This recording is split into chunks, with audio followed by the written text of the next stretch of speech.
1492 los nativos descubrieron que eran indios, descubrieron que vivían en América, descubrieron que estaban desnudos, descubrieron que existía el pecado, descubrieron que debían obediencia a un rey y a una reina de otro mundo y a un Dios de otro cielo. Y que ese Dios había inventado la culpa y el vestido, y había mandado que fuera quemado vivo quien adorara al sol y a la luna y a la tierra y a la lluvia que la moja. La casa común es una metáfora central en la encíclica Laudato Si del Papa Francisco, que representa el planeta Tierra como un hogar compartido por toda la humanidad y el resto de la creación. Es un llamado a cuidar el ambiente, la justicia social y la vida en todas sus formas. El Papa Francisco retoma el lenguaje poético de San Francisco de Asís para referirse a la tierra como una herramienta y una madre. Nuestra casa común es también como una hermana, con la cual compartimos la existencia, y como una madre bella que nos acoge entre sus brazos. La casa común no es solo el planeta como objeto físico, sino un espacio relacional donde se entrelazan la vida humana, la naturaleza, la cultura y la espiritualidad. Es el lugar donde se construyen vínculos, se comparten recursos y se ejerce la responsabilidad mutua. El Papa denuncia una cultura del descarte y un paradigma tecnocrático que tratan a la naturaleza como un objeto de explotación. Frente a esto propone una ecología integral que reconozca la dignidad de todos los seres y promueva un cambio en los estilos de vida, las políticas públicas y las estructuras económicas. La encíclica reconoce que los pueblos originarios tienen una relación especial con la tierra, basada en el respeto, la reciprocidad y la espiritualidad. Por eso sus saberes y sus prácticas son fundamentales para cuidar de la casa común. La casa común no es solo un espacio físico. Para los pueblos originarios es un territorio vivo, sagrado y donde habitan no solo los seres humanos, sino también los ríos, los árboles, los animales, los espíritus y las memorias ancestrales. Es un espacio relacional, simbólico y espiritual. Las espiritualidades indígenas costarricenses nos enseñan que el territorio no es un recurso, sino un ser vivo. Según Madrigal, en la cosmología Maleku, los ríos, cavernas y lagunas son moradas de divinidades. La cabecera del río Venado es el lugar sagrado por excelencia, donde habita la principal divinidad Maleku. Rodríguez nos dice que en el mito Engave, la primera casa del mundo fue construida para sembrar las semillas de maíz que representan a los seres humanos. Esa casa fue cuidada por espíritus y su techo fue remendado con chicheme. Madrigal nos recuerda que en la narrativa boruca, la gran serpiente era una divinidad protectora del agua, pero fue demonizada tras la llegada del cristianismo a América. Estos relatos demuestran que la casa común es un espacio de vida, memoria y espiritualidad profundamente vinculado a la identidad de los pueblos. La noción de casa común ha sido ampliamente difundida en discursos ecológicos y teológicos contemporáneos, especialmente a partir de la encíclica Laudato Si. Sin embargo, para los pueblos originarios de Costa Rica, esa idea no es nueva.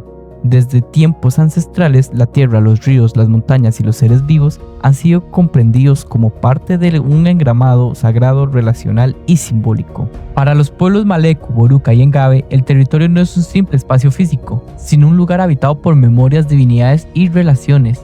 En el caso de los Maleku, por ejemplo, la cabecera del río Venado es considerada la morada de la principal divinidad, y otros elementos como el cacao, el tabaco y las cavernas también son sagrados. Esta territorialidad simbólica se construye a partir de mitos, rituales y prácticas cotidianas que vinculan a la comunidad con su entorno. Sin embargo, estas cosmovisiones han sido históricamente desplazadas por la imposición del cristianismo. En el caso del pueblo boruca, por ejemplo, la narración de la gran serpiente fue resignificada como una historia de idolatría y pecado. La serpiente fue demonizada, la mujer que la amaba fue quemada y sus crías exterminadas. Esta transformación simbólica refleja un proceso de colonización teológica que impuso una visión cristiana hegemónica sobre las narrativas originarias, nos dice Madrigal.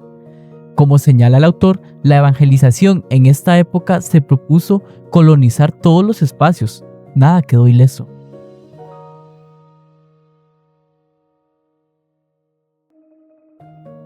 Desde la teología, el concepto de casa común nos invita a cuestionar la historia de la evangelización. Como señala Víctor Madrigal, la misión cristiana en territorios indígenas muchas veces implicó una colonización simbólica. Se impusieron nuevos ritos, se demonizaron las divinidades originarias y se desplazaron las narrativas sagradas. Desde la teología, esto plantea un desafío profundo. Es posible una teología que no imponga, sino que escuche, una teología que reconozca a Tokumarama, a la gran serpiente, a Engobo como expresiones válidas de lo sagrado. La teología intercultural y decolonial propone precisamente eso, un diálogo entre saberes, una apertura a otras formas de nombrar lo divino, una crítica a las jerarquías religiosas que han silenciado las voces indígenas. Como afirma Aguirre, es necesario reconocer que los discursos teológicos han dado voz a grupos de poder dominantes y por su vez han silenciado o sido indiferentes a grupos excluidos y marginados. Por otro lado, la bibliotecología también tiene un papel crucial en la defensa de la casa común. Las bibliotecas no son solo el depósito de libros, sino espacios de memoria, acceso y representación. En contextos indígenas, la bibliotecología enfrenta el reto de custodiar saberes ancestrales sin apropiarlos ni descontextualizarlos. Muchas veces los relatos orales son archivados como folclore o mitología, sin reconocer su valor espiritual y epistemológico.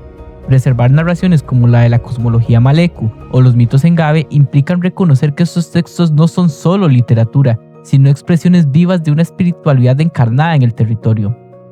Por eso la bibliotecología debe abrirse a modelos como las bibliotecas vivas, los archivos comunitarios y las colecciones en lenguas originarias. Estas prácticas permiten que la comunidad sea protagonista de su memoria y que los saberes ancestrales sigan siendo transmitidos de forma respetuosa. En este sentido, la casa común también es una casa de la palabra, donde cada pueblo tiene derecho a narrarse desde su propia voz. Preservar no es solo conservar, sino también proteger del extravismo cultural. Esto exige protocolos de consentimiento, contextualización y devolución del conocimiento a las comunidades.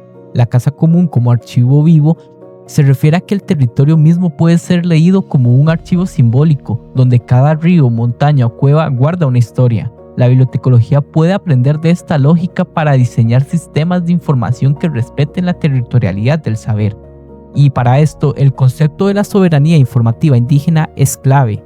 La comunidad debe tener control sobre cómo, dónde y para qué se conservan sus saberes. Esto incluye decidir qué se puede compartir, qué se debe permanecer en lo secreto ritual y cómo se representa su espiritualidad en los registros bibliográficos. En conclusión, la casa común no es un concepto abstracto, sino una realidad viva que interpela nuestras prácticas profesionales. Desde la teología nos llama a una actitud de humildad, escucha y diálogo. Desde la bibliotecología nos exige ética del cuidado, la representación y la memoria. Trabajar en territorios indígenas no es solo una oportunidad académica, sino un compromiso con la justicia, la vida y la dignidad de los pueblos. Como profesionales estamos llamados a construir una casa común donde quepan todas las voces, todos los relatos y todas las espiritualidades. La casa común, entendida desde las espiritualidades indígenas costarricenses y en diálogo con la encíclica Laudato Si, nos revela una visión del mundo profundamente relacional, simbólica y ética. No se trata simplemente de un espacio físico compartido, sino de un territorio vivo, habitado por memorias, divinidades, saberes y vínculos que configuran la identidad de los pueblos. Esta comprensión ancestral desafía los modelos occidentales que fragmentan la realidad y que históricamente han impuesto lógicas de dominación, extracción y silenciamiento. Desde la teología, este recorrido nos invita a una conversación profunda. Pasar de una teología que nos impone a una que escucha, de una misión que coloniza a una que acompaña, de una visión únicamente de lo divino a una apertura hacia la pluralidad de lo sagrado, reconocer a Tokumarama, a Engobo, a la gran serpiente Boruca no como figuras paganas o erróneas, sino como expresiones legítimas de la espiritualidad, implica desmontar las jerarquías religiosas que han excluido y marginado a los pueblos originarios. La teología intercultural y decolonial no es una concesión, sino una exigencia ética y epistemológica para quienes desean ejercer esta disciplina en territorios indígenas. Desde la bibliotecología, el desafío es igualmente profundo. Custodiar saberes no es solo conservar documentos, sino proteger memorias vivas. respetar los ritmos de la oralidad y garantizar que las comunidades sean protagonistas de su propia narrativa. La casa común también es una casa de la palabra, donde cada pueblo tiene derecho a nombrarse, a contarse y a decidir qué se preserva, cómo se representa y para quién se transmite. Esto exige repensar nuestras prácticas profesionales, diseñar archivos comunitarios, colecciones en lenguas originarias, protocolos de consentimiento y sistemas de clasificación que representen la territorialidad del saber. En este sentido, la casa común no es solo un concepto teológico ni una metáfora ecológica, es una realidad encarnada en los territorios indígenas, donde el cuidado de la tierra, la defensa de la memoria y la dignidad de los pueblos se entrelazan. Trabajar en estos contextos no es una tarea técnica ni una oportunidad académica, es un compromiso ético, político y espiritual.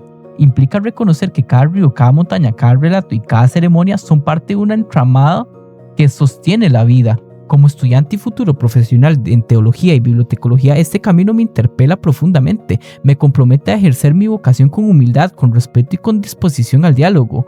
Me recuerda que el conocimiento no es propiedad, sino relación, que la espiritualidad no es dogma, sino experiencia, y que la memoria no es un archivo muerto, sino resistencia viva. Construir la casa común es entonces construir justicia, es abrir espacio para todas las voces, para todos los relatos, para todas las espiritualidades, es sembrar dignidad en el corazón del territorio y cuidar que nunca más se imponga el silencio donde antes hubo canto.